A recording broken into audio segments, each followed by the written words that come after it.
Hello, students. This is Mr. Lipscomb. I am going to set you up for success with your upcoming statistics project. What we're going to do is I'm going to walk through all of the elements of your upcoming statistics project and start from the question that you're creating all the way through each type of analysis you need to do, each type of plot and graph that you need to do, all the way through to the conclusion. I'm going to do this video in two parts, and you can just watch them back to back, and it will be like one video going straight through. But I want to just break it up because doing a video, hopefully this one will take, each will take 20, 25 minutes rather than having one long 50-minute video, which is a little tougher for me to do as well. So let's cut on over to just a sec, let's just cut on over to the sketch pad. Takes me a little second sometimes to get this part working, and we'll just cut over and share the screen, and there we go. Okay, so on our statistics project, what you're going to do is, this is your job. Your job here is to come up with this question, and it's got to be, and notice, let me switch colors here just to really highlight this. It's got to be a statistical question, and it's got to be numerical. So a statistical question is one that has more than one element, more than one answer, more than one data point. And then numerical means it needs to have a number. It can't be a categorical statistics questions. If you have any questions about numerical or categorical statistics questions, go back and watch the lesson 1 to 3 video where I explain this in more detail. Then you're going to, in this video, I will take the question that I pose and I get the data for, and then I'm going to make a frequency chart out of that. And then I'm going, after we do the frequency chart, a frequency chart leads right into a histogram. So these things are kind of connected. In the second video, which again will be just part 2, and this whole thing kind of flows together, we'll do a numerical analysis. And then in the numerical analysis, you'll find the median, Q1, Q3, the interquartile range, the high and the low. And these things here all lead directly to the box plot. And then you'll also do the mean and the MAD, the mean absolute deviation. And this is another way of looking at data. Kind of the mean Q1, Q3, IQR, high, low. That's kind of one way of looking at data and looking at variability. And another way of looking at variability is to look at the mean and the MAD. But we'll go through all those calculations. And then at the end, we'll do a summary of what we've learned from all of these different ways of looking at data. So let's move on to the second page. So I wanted to do an interesting question. And so the question that I decided to ask was, this is the average, I wanted to find the average 3-pointers, the average number of 3-point shots made per game. Out here, there's a lot of Warrior fans, and the Golden State Warriors were like the team that kind of innovated 3-point shooting as like the core concept of how you play basketball, or made it very integral to their game, having lots of 3-point shots, because even though you may make a lower percentage of them, they're worth that extra point. And so they figured out how to incorporate this into their game, and they've really created a dynasty out of that, playing hard defense and doing, cutting to the lane at opportune times. However, you'll notice that they are only the third by 2018, 2019 season. They are only the third highest 3-point shooting team in the league, where the Houston Rockets are number 1, and Milwaukee, who is the number 1 team in the East, is the second highest. And down here at the bottom, we have Chicago and Indiana, who score the fewest. But I'm not going to talk too much basketball. here. I'm just showing you kind of my excitement about basketball, why I like basketball, and why I chose this question, because I was interested in doing this research. Okay, so that said, I want to also cite my resource. I got this off of teamrankings.com/NBA. This is the URL. If you go to this URL, you can find all of this data. So I didn't create this data. I didn't research this data beyond going to this website. I want to give them full credit and let you know, students, that this is something that you need to do whenever you take data or information off the web, to always make sure that you cite the data. Cite it. That's a citation. Okay, so now let's start looking more closely at the data. So now we need to start by making a frequency chart. Okay, so I think what I do, I think I actually copy this data back over to this next page. Okay, so let's talk about, this is the first thing that you want to do after you collect your raw data. Let's just go back. So this here, all of this is really, this is my raw data. So this is my data points. It's each individual team, each individual element in each individual data element by team. And this is what you're going to want when you ask your classmates questions to create your data set, or you do your research to create your data set. This is what you're going to need to turn in. So this is number one, always keep your raw data. And we're gonna want that turned in. And this is so you can always, if someone challenges the analysis you're doing, you can always go back and say, well, here's each, I saw Dallas had 12.5, Toronto had 12.3. I got it off of this site. Or you could say, well, I was on the playground and I asked Joe, and Joe said he had 3 sisters, and I asked Susie, and Susie said she had 2 sisters. And so you have all of your data written down. Okay, so what do we want to do? We want to build a frequency chart. Now, the first thing we want to do when we're building the frequency chart is we want to ask, do we want to use unique data values, or do we want to use a range? So this is a choice, unique data values or a range. Let's switch over to blue for this.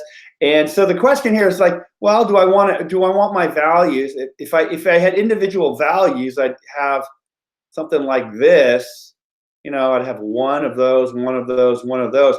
And my data is going to look kind of funny. It's just going to be a frequency chart with probably, almost 30 entries on it. So in this case, because of the way I have my data, where it's all kind of close together, but yet unique, I think what I want to do is I want to use a range. Now, if your data looked more like this, if you had data elements that, 1, 2, 3, 1, 2, 2, 2, 3, 4, 2, 3. In this case, you may want to have your values simply be 1, 2, 3, and 4. And if I was using this data, right, I'd have a 1, I'd have a 2, a 3, a 4, another 1, another 2, another 2, 2, 3, 4, 2, and 3. And this data lends itself really nicely to unique data values. But this data over here is more closely lined up with a range. So I'm going to show you how we put a range here into the values. And again, you can go back and look at my my frequency chart video. I think that was in lesson 1 to 3, maybe 4 and 5, and maybe it's the second video I did. But let's look at our data. So our lowest value here is a 9, and our highest value is a 16. So I probably want bands. Let's see. If I did just like 9 to 10, and then 10 to 11, and then 11 to 12, and then 12 to 13, and then 13 to 14, I'd have like 1, 2, 3, 4, 5, 6, 7, 8. Well, actually, we'll have a 14 to 15 and a 15 to 16 band. I'll show you that in a second. You can't leave gaps when you're doing these charts. So looks like this, it'll lend itself to like 1 unit gaps. I could do 9 to 10. If I did 9 to 10, and then 11 and 12, that's all 1, and then 13 and 14 and 15. That's not really enough differentiation. We'd have way too many if we jumped by 2. So we're only going to jump by 1, and I'll show you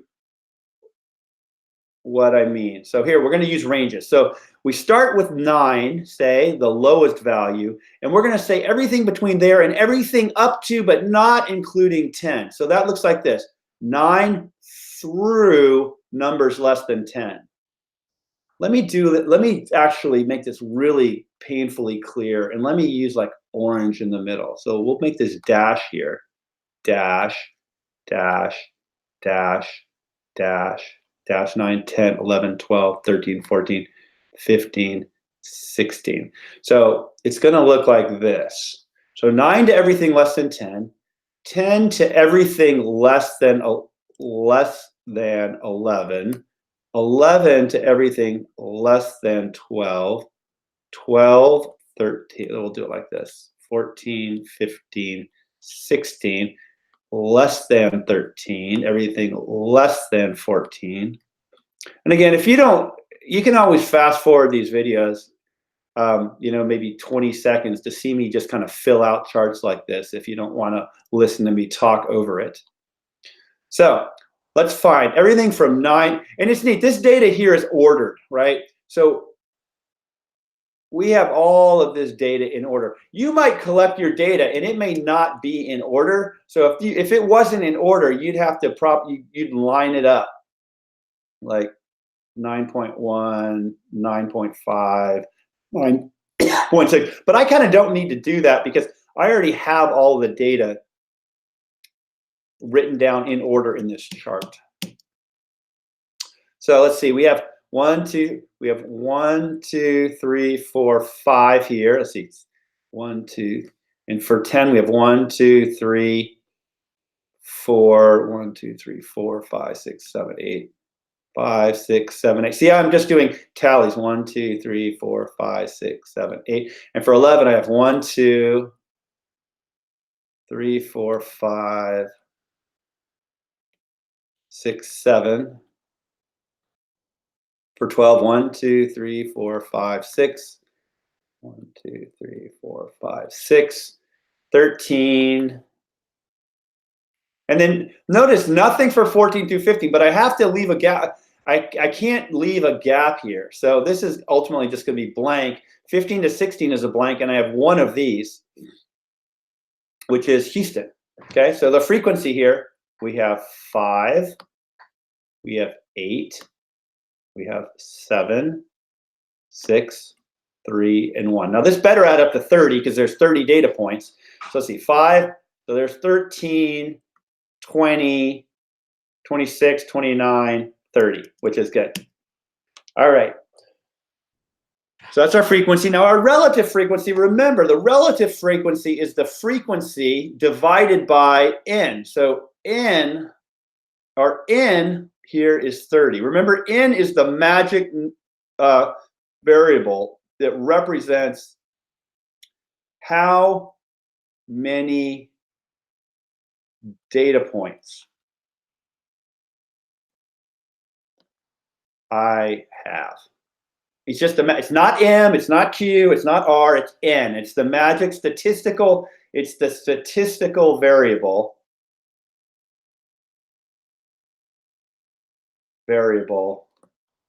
that tells me how many data points I have. So N. So N is 30. So the relative frequency is the frequency divided by N. So here I have 5, because our frequency is 5 divided by 30. Here I have 8 divided by 30.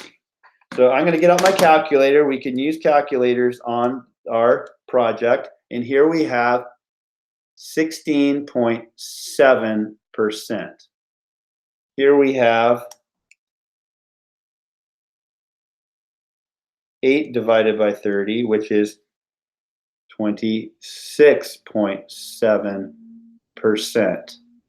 7 divided by 30 is 23.3%. 6 divided by 30 is 20%. And 3 divided by 30, I know, is 10%. That's the easy one. And 1 divided by 30 is 3.3%. And I have, these are, oh, let me fill up my tallies here. That's pretty important. So I have 0% and 0%. So that's my frequency chart with relative frequency. It makes it really nice. I can see things like, you know, where's my most common, you know, a fourth of my data, a little over a fourth of my data is here. Little under a fourth is here. This is a fifth of my data, 10% of my data. So these relative frequencies, important. So let me do one more thing. So we're going to copy and paste this over. So the frequency chart is the thing that you use to build out a histogram. And after we do this histogram, we're going to leave this part of the video, and I'll do the second part on there. Perfect. And then we'll do the second part, which will include numerical analyses and box plots in the summary. And you see how easy it is. Once you get the numbers right, you figure out the little strategy. This project should be pretty easy for you, and it actually should highlight some pretty, really help you see your data in a number of different ways and really understand it. And again, when I get to the conclusion and summary section, we'll talk a little bit more about that. So let's see. So between 8 and 9, so now we're going to simply graph the data, and I'll do that probably, what's a nice color? Let's use this color. No, not orange. We'll use, we don't really have, let's use this color, pink. I think that's pink. I'm colorblind, so you can laugh at me if it's not quite pink, but that's what I got. So let's see, from 9 to 10, I have 5, right? There's 0, I have 0 between 8 and 9. Between 9 and 10, right, I have 5. So I'm going to plot 5.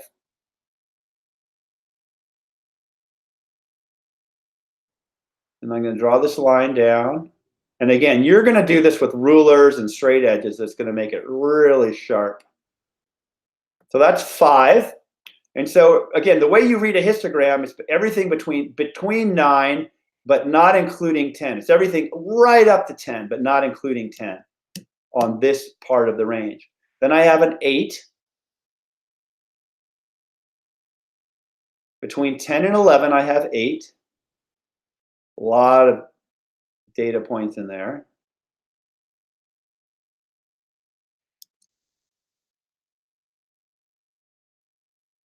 Between 11, oh, look, I cut off my numbers. Let me fix my numbers while I'm at this. 12, 13, 14, 15, 16. Okay, between 11 and 12, I have 7.